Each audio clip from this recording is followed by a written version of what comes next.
Petrol পাম্পগুলোর যে একেবারে হাহাকার অবস্থা। তেলের সংকট নেই, কিন্তু গাড়ির লম্বা সারি শেষ হচ্ছে না। কারণ হিসেবে জানা গেছে একটাই, যার দরকার 10 লিটার তেল সে 20 লিটার স্টোর করার চেষ্টা করছে তার গাড়িতে, যার কারণে অতিরিক্ত চাপে একেবারে দিশাহারা অবস্থা। এবং তেলের অবস্থাটা কি আসলে এখনো পরিষ্কার না, তবে সরকার বারবার বলছে যে তেলের কোনো অভাব নেই।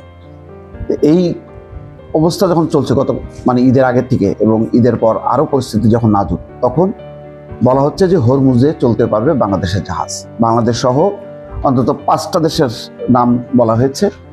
সেখানে ভারত আছে, সেখানে পাকিস্তানের নামও আছে, এইভাবে চীন, রাশিয়া, তারপর ইরাক, এই দেশগুলোর নাম আছে।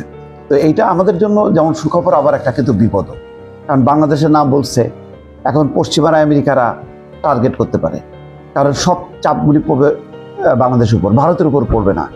ভারতের নামটা কেন নিয়ে আসলো ইরান আমি পরিষ্কার না, কারণ ভারত বরাবরই কিন্তু এই যুদ্ধে সে ইসরায়েলের পক্ষে, আমেরিকার পক্ষে, কোনো মুসলিম দেশের পক্ষে ভারত কখনোই থাকে না, এবং এখানেও ব্যতিক্রম না। হয়তো কৌশলগত কারণে এখন এত শত্রু বাড়াতে চায় না ইরান, সেই কারণে হয়তো বলেছে।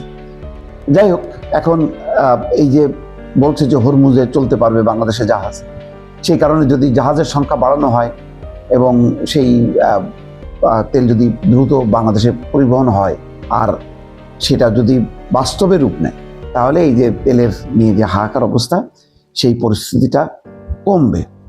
এখন পরিস্থিতি হলো এই যে হরমুজের উপর ইরানের পূর্ণ নিয়ন্ত্রণ আছে, এটা পরিষ্কার। পশ্চিমারা অনেক চেষ্টা করেও এটা ভাঙতে পারেনি, হুমকি